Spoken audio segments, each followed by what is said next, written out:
সিলেট মানেই সবুজ পাহাড়, চা বাগান আর শান্ত প্রকৃতি। এই অঞ্চল প্রকৃতির অন্যান্য উপহার, যেখানে পাহাড়, নদী, ঝর্ণা একসাথে মিলে তৈরি করেছে স্বর্গীয় পরিবেশ।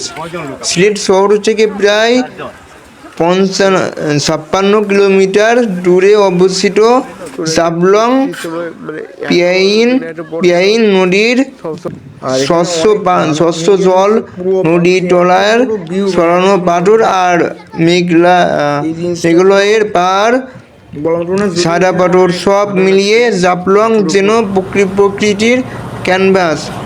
বর্ষাকালে নদীর গর্জন আর শীতে শান্ত সৌন্দর্য দুটোই আলাদা আকর্ষণ। সেজন্য গুড বাই এবং টেক কেয়ার। পরে আবার দেখা হবে অন্য কোনো ভিডিওতে। আল্লাহ হাফেজ।